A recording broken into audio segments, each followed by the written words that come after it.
Hey guys, it's Cerulean Jake, bringing to you the Week 6 of VGC Pals Draft League. This week we are going up against the Uptown Ursalunas, and this is a hardcore Trick Room team. Now, there are ways that it can be played outside of Trick Room. There are enough of these Pokemon that have a reasonable speed stat that he could just opt not to do it, but he's definitely leaning more towards the Trick Room, so that's what we're going to be prepping for. As far as speed tiers go, he does have a lot of really low speed tiers, very favorable for him if that Trick Room were to go up. That is why we are going to be prepping to shut it down rather than play in it.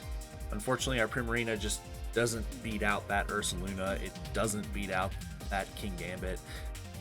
It's just not where we want it to be, and unfortunately, Poltergeist is just not going to be carrying us in a Trick Room situation. So, with that in mind, let's go ahead and get into the team builder. So first up here, we have Hitmontop. Now, Hitmontop is going to be one of our dedicated lead mons, and there's a very, very special reason why. Before we get to it, let's go ahead and take a look around at some very interesting selections we have. We have the safety goggles because he does have some Rage Powder and Sleep Powder shenanigans with that Jump Fluff. We do want to be careful of that. We are Terra Steel because it very much favors us, just the typing matchups that we're going to be dealing with. But you may notice something interesting.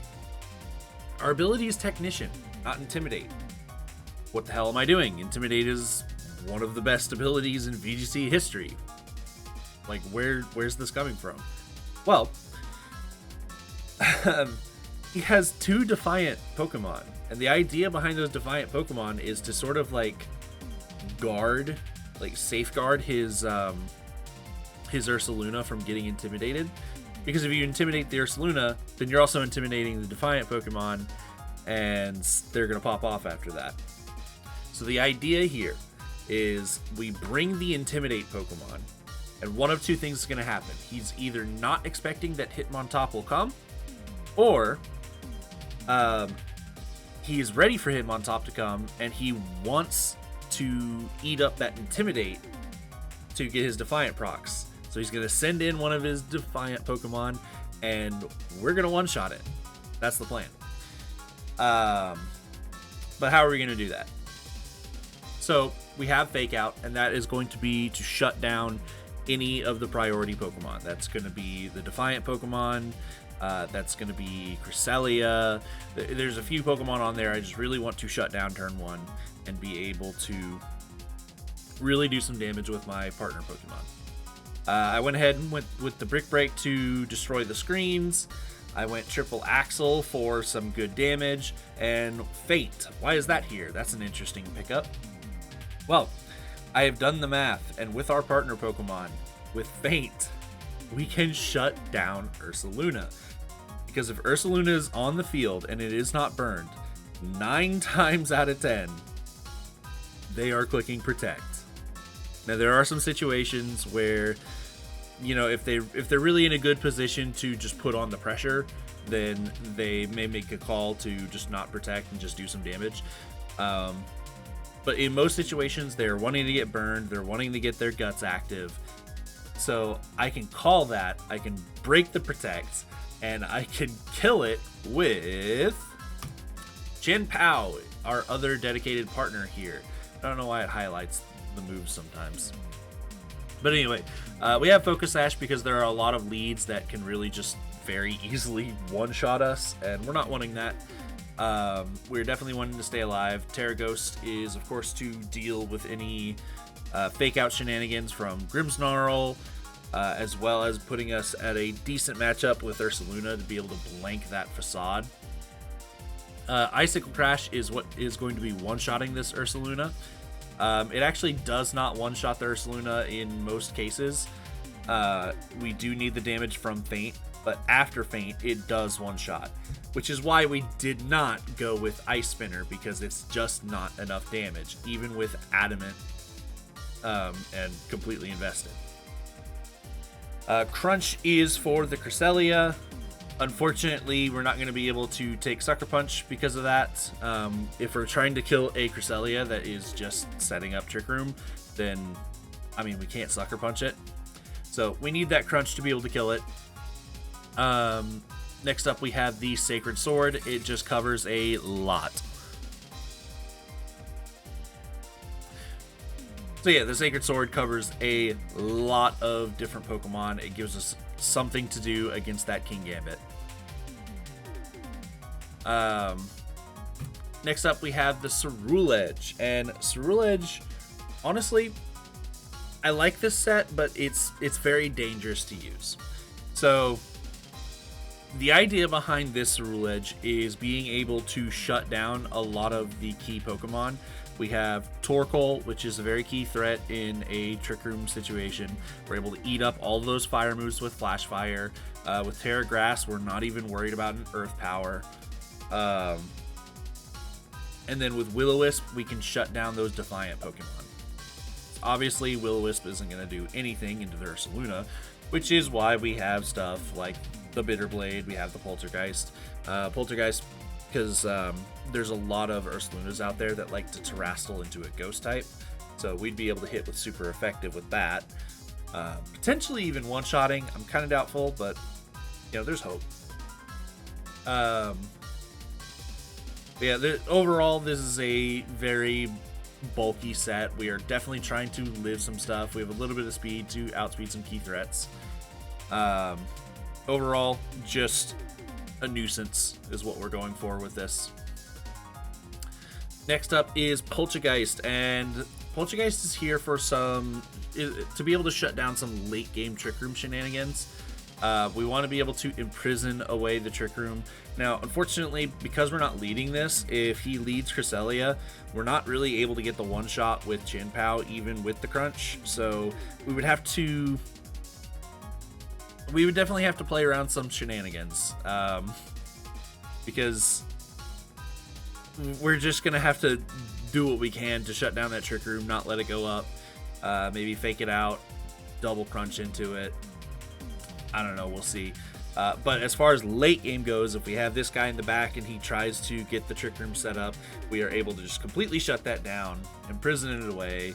And then Foul Play, he has so many physical attackers that this is going to be great for us. Particularly if he terrastalizes out of his typings, because King Gambit and Galarian Zapdos just are not taking a bunch of damage from it, and that's a little unfortunate. Other than that, very typical set for us. So moving right along, we have the Dragonite. Dragonite, the whole idea behind this is that we're finally in a situation where we're not really getting punished for having priority. So we can have the extreme speed. We can kind of just go ham on a lot of his team, depending on what he brings, of course. I also have the Iron Head. Originally, this was Stomping Tantrum because I felt that it gave me a good matchup into the Torkoal. But I kind of noticed that I really didn't have anything for Grimmsnarl, and it was really hard to beat that thing. So I wanted to give myself a fighting chance if the Grimmsnarl is to come. And if I just don't have it, then I noticed that I was losing a lot, and I was really struggling against that thing. So yeah, the Iron Head gives me a chance against that. Scale Shot, Extreme Speed, very normal for us. Just very, very typical Dragonite set. Finally, we have the Primarina. Primarina is, once again, a very normal set. The main key takeaway I want to put here is that the Terra Ghost is allowing us to blank that facade, and the Rain Dance is so we have even better ways of dealing with the Torkoal. We want to be able to shut down that sun entirely, be able to kill it, because Hyper Voice just isn't doing the job without the rain. So yeah, that's the team. I really like this lead. I think it is a very solid lead for us. I see this right here. This keeps happening. I don't know why it's constantly highlighting the third move, but whatever. I very much like this lead for us. and I'm looking forward to getting into the matches. I really think that we can win this week. So let's find out. Let's get into the matches. Okay, here we go. Getting ready to challenge. Let's go ahead and get that 4v4 draft best of 3 Terra type preview. We got the right team. Let's send it out.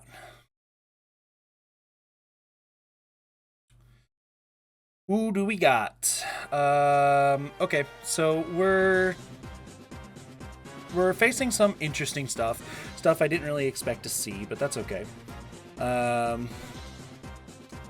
We do have both of the Defiant Pokemon, which is interesting. I do want to go ahead and lead exactly what I said I was going to lead. I did run a calc. I know that Dual Wing Beat Scyther cannot one-shot the Chien-Pao, which I feel like that's what he was trying to do. He perhaps found some other way that he's trying to deal with my Chien-Pao with Scyther. We'll just have to see. I'm not exactly sure what the Electros is for. I mean, just maybe checking Primarina is the goal here. There is no Torkoal, there is no Jump Bluff. So, Ceruledge, I mean, he's still annoying. He does burn everything here. But he's not really doing, like, what he is supposed to do. I'm thinking D-Knight.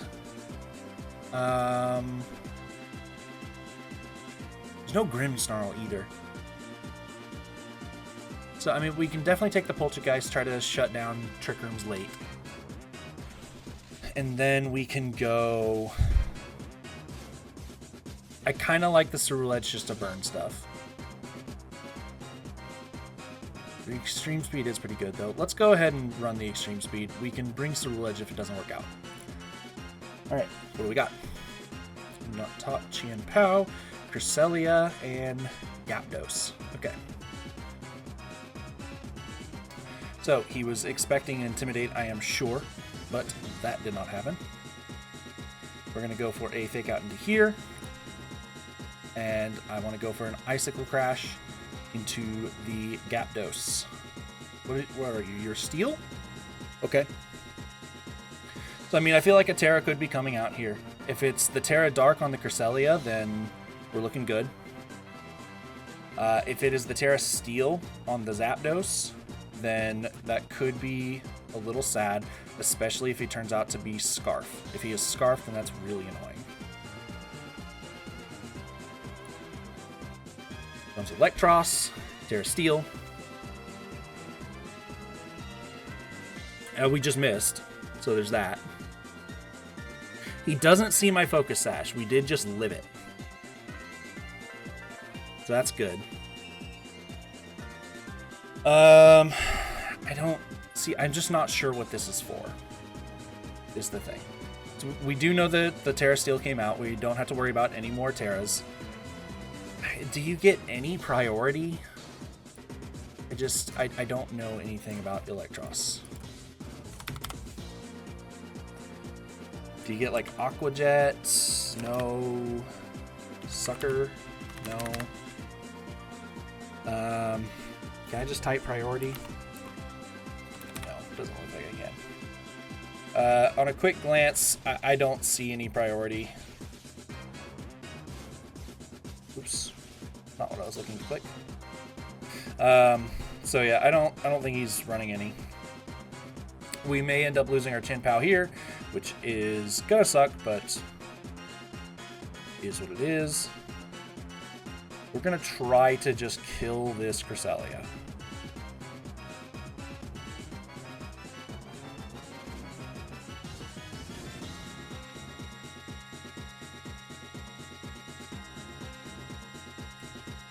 Scarf Cresselia. Interesting.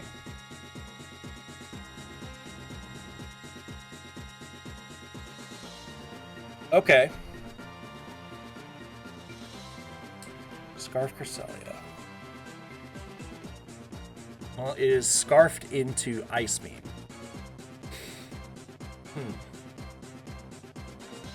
That is very interesting.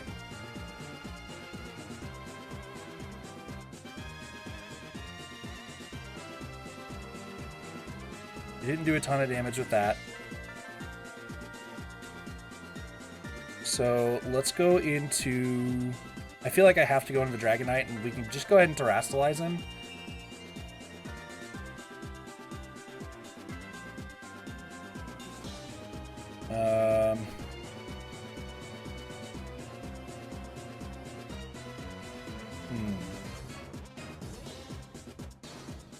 So if we go Scale Shot, it'll let us match. But I think Cresselia is base 85, isn't it? Press. It is base 85. So if it's max speed, then that won't work.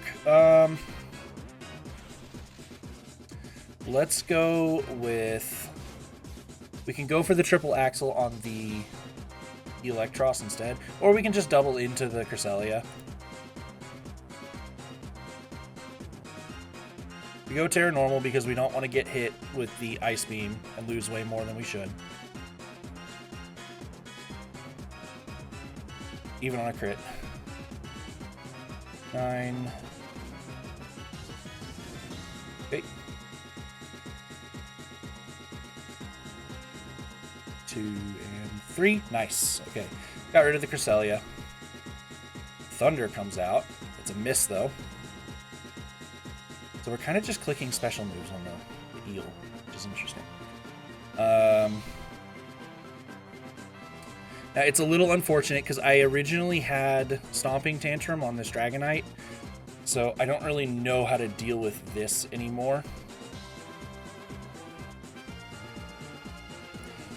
What do I want to do here? Because I don't have anything that Dragonite can actually do to it. It's completely walled by Steel.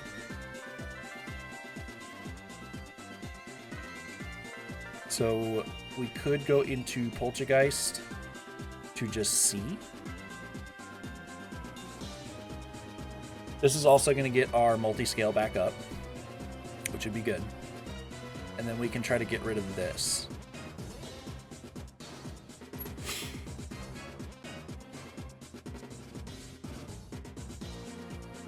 Now we are -2 on defense, so we might still die if we get hit. Yeah, okay. It is the Brave Bird.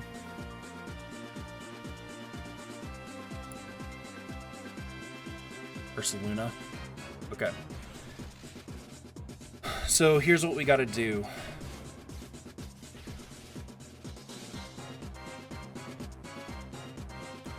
I have an interesting idea, actually.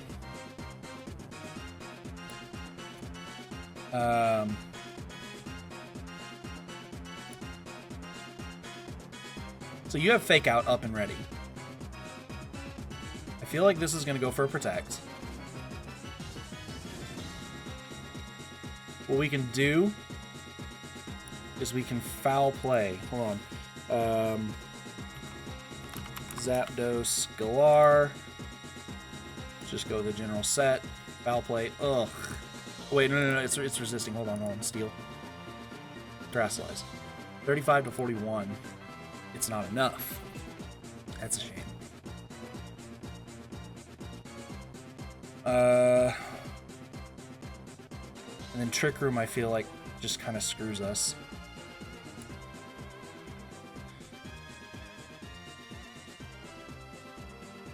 He didn't go for Protect, so it was a good read.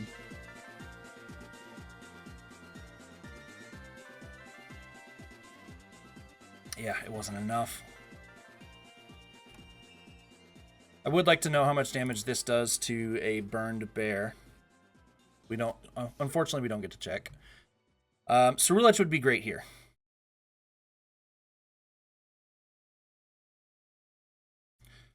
So I want to go ahead and lead this again. Cerulege. And D-Knight was unfortunately getting walled there. And if, now that I'm thinking about it, if King Gambit comes, that's also walling me. So Dragonite just doesn't come here. So it's between Poltergeist and Primarina, and if we're trying to shut down Trick Room, it's kind of needs to be Poltergeist. But does Primarina do more for me? We have a lot of special attacking over on that side. Excuse me. Over on the Electros. That's what I meant to refer to. Prim's still kind of good though. That's the thing. It does hit a lot for super effective.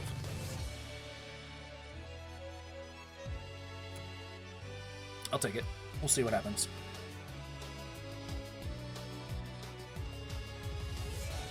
So what happened? Turn 1, you terrestrialized and I missed. Yeah, you terrestrialized and I missed. Right. And then you went for a U-turn.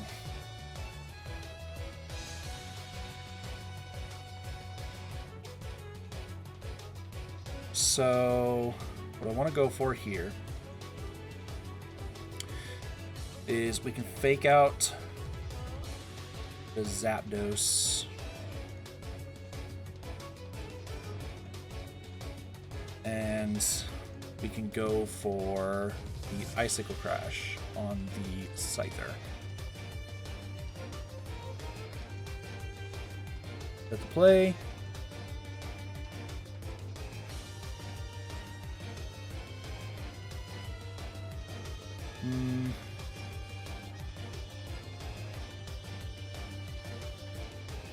What tears the Scyther? Fire?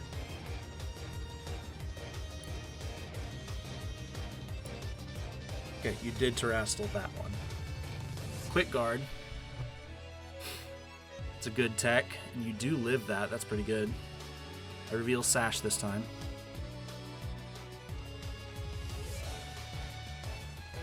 In comes the Cresselia. We do know what you have going on. You are scarfed.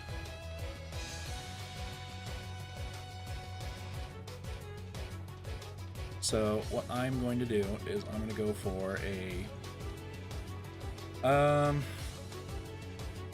Quick Break is safer, but it's quad resisted.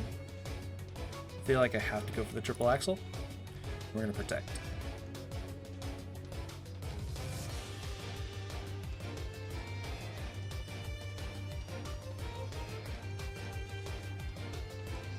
It's really unfortunate because he's like bringing nothing of what I expected. And I did prep for some like kind of awkward sets.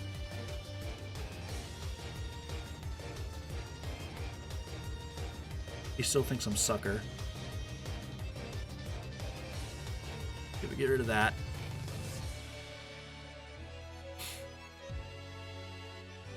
This guy comes in again.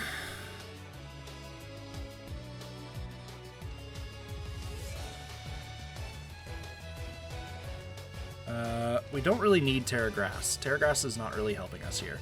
So we don't have to terrestrial the Ceruledge. We can just go Terra Steel here. He's on Icy Wind right now. That's what he's choiced on to. So we're going to go Terra Steel, Brick Break. Try to do as much damage as I can to that. And let's go into the Prim, I think.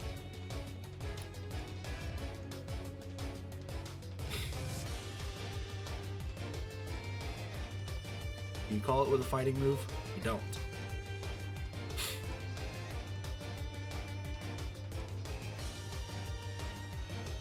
Deal some pretty good damage there. The next Brave Bird will kill, though. Thing is, I think Brave Bird also kills Primarina. Because Primarina is just not that bulky.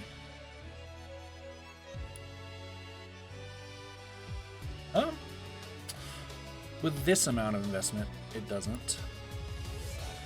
Yeah, it doesn't look like it is. So, I mean, we can go for it. We can switch into the Ceruledge. We would get a speed drop, which would really suck. I'm not sure that I want that.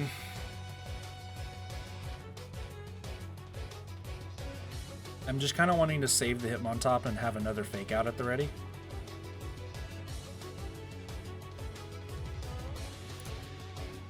Here's the King Gambit. That one-shots. That's interesting. Okay.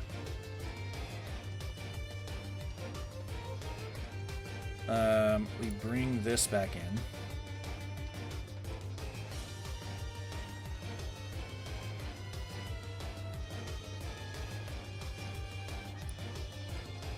We are going to go for another Hyper Voice here. If you protect, then it is what it is.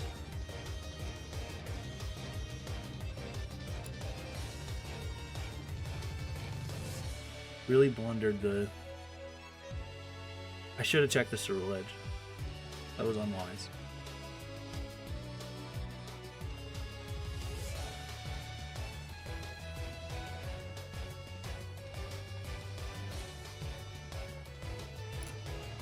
Break this guy. We keep going for the Hyper Voice because it is our best option. Here's the Sucker.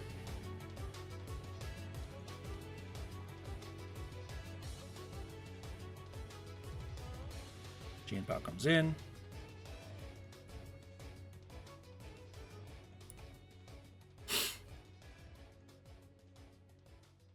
Okay. Game 3. Okay, so before I click ready, what adjustments do we want to make? I think none, because he still has not... I have not revealed Feint yet. So if he decides to lead the Ursaluna, if he allows that to happen, it's kind of weird, because, like, he's obviously not going for triggering.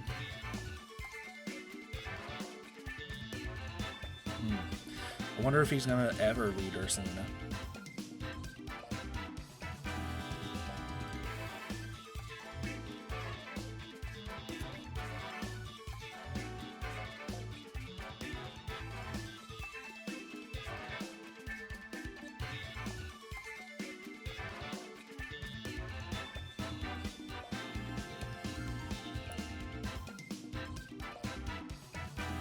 Let's go for it again.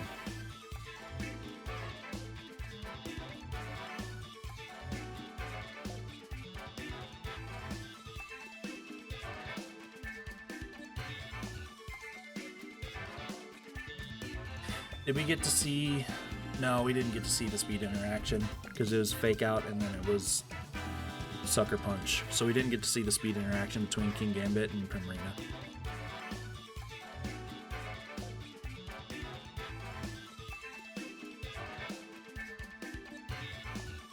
It is good to know we do not one-shot the Scyther. I don't think there's anything we can realistically do about that.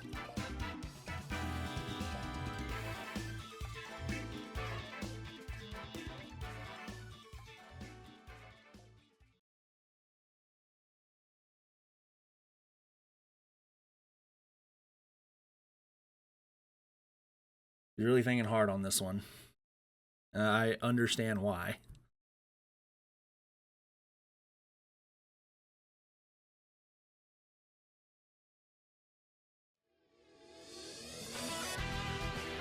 There's the crest. There's the bird. Okay, so...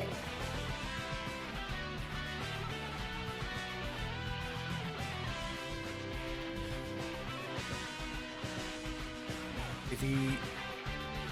I kind of want to call the Terra Steel.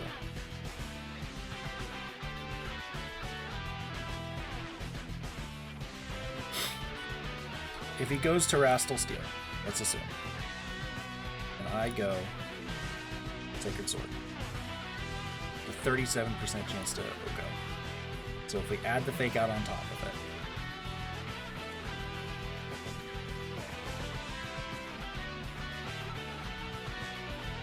there it is.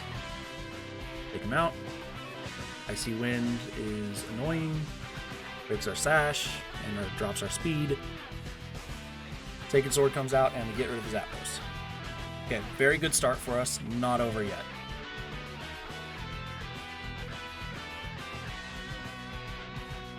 Okay, I have not revealed this yet. I think he's going to protect here.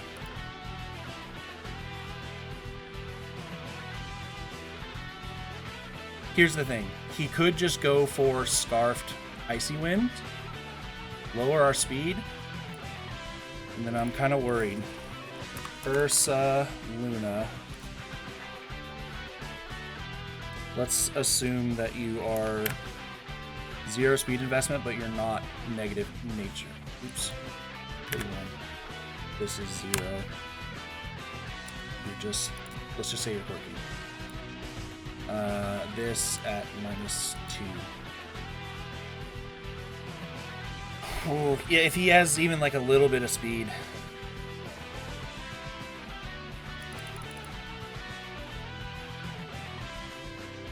Actually, it's a lot of speed investment he would have to have. Okay, yeah, let's go Faint into Bear, Icicle Crash into Bear. Call the Protect correct. We break the Protect. Icy Wind comes out. And Icicle Crash, does it hit? It does. We got it. Cress is now officially permanently locked into Icy Wind.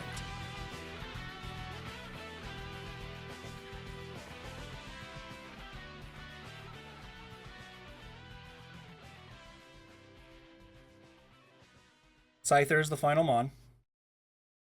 Oh, he... again, I don't think you're supposed to do that because that makes it hard to count differential, but that's okay. GG. Ooh, wow. That was a tough one. That was really, really tough. That Galarian Zapdos was definitely a major pain.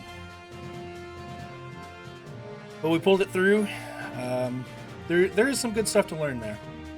Particularly as it surrounds being ready for more awkward sets. So, yeah, let's go ahead and talk about that. Okay, so that was good. We took another win. Honestly, I'm pretty happy with that. And our future for making it to playoffs, it's not so dim anymore. We do need to win the next 2 matches, but I mean, that's possible. I'm not completely doom and gloom here. I think that we can genuinely make it. But before we make it there, we do need to talk about what just happened, because there are a few things that we can go over. When it comes to nitpicks, like the smaller things that could have been fixed, I think in Game 1, this is the one I really want to talk about. Game 1, I think I actually could have won that if I did not blunder my Dragonite so hard.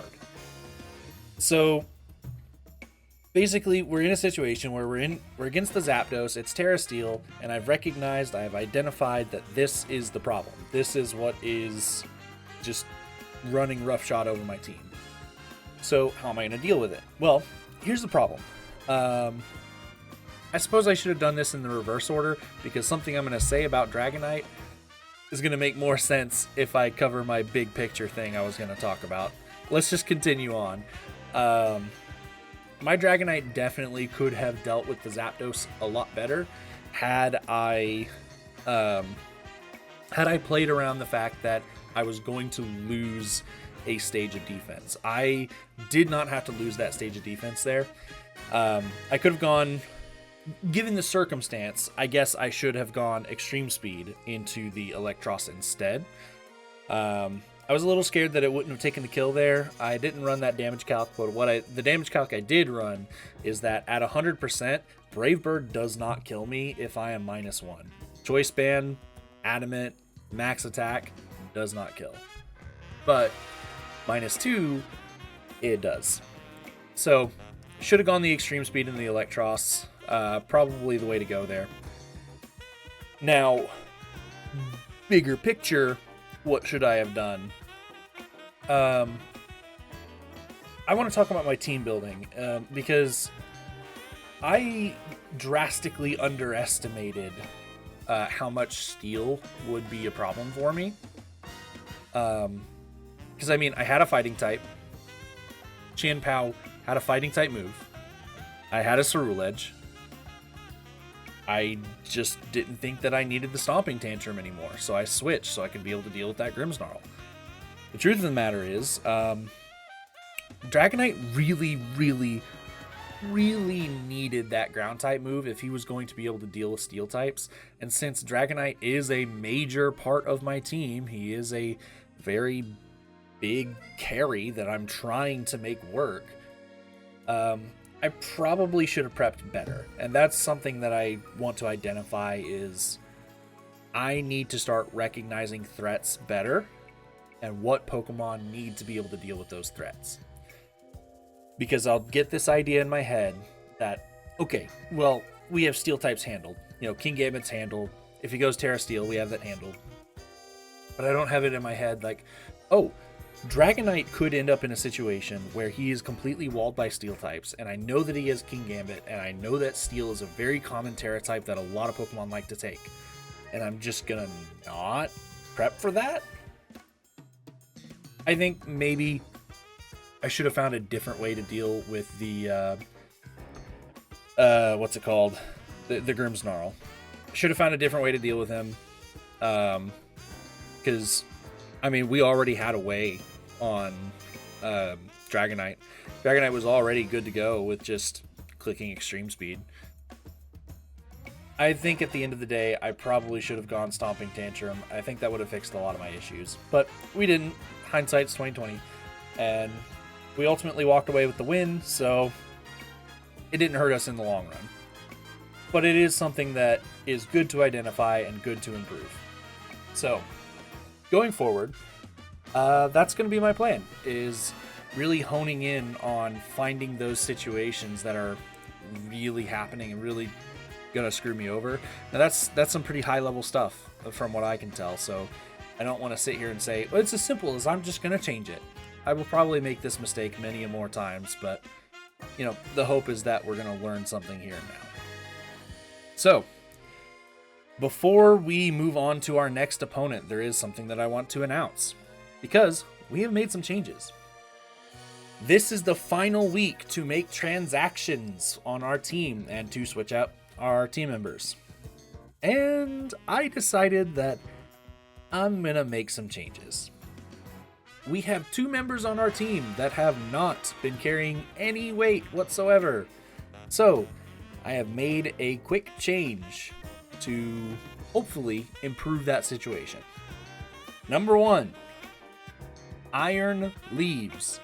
I know I talked you up. I know I traded out the apple guy, the Hydrapple. That's his name. I know I traded out Hydrapple to bring you in. I know I talked you up. I know your stats are great. I know your move pool is great. Holy crap, your type is horrible. I hate trying to fit you on a team because you just lose to everything unless you Terrastalize. And I can't guarantee a Terrastal on you every single game. So, man, I really like Iron Leaves from, you know, a back, like standing far back kind of big picture idea. He has a lot of stuff going for him, but when you really hone in and look at the one major problem, his type is just unforgivable. So, Iron Leaves, I'm sorry, but you're gone. That's not all. We have one member who is also not pulling their weight. We have never, ever fielded the Vulpix. Now, this one, I'm not as sour about drafting, because with Iron Leaves, I definitely see some situations where Hydrapple might have actually come to the game and actually been a lot of help. This one, on the other hand, even though it never came to a match, I think it's okay. Because the number one thing that it did is that it made sure nobody else drafted it. So that may sound a little scummy, but that is a real strategy that you can do in Draft League. And while that may have not been the original plan, was to just pick him up so nobody else can use him, I had intended to use him, but I just never did, and that it just is what it is.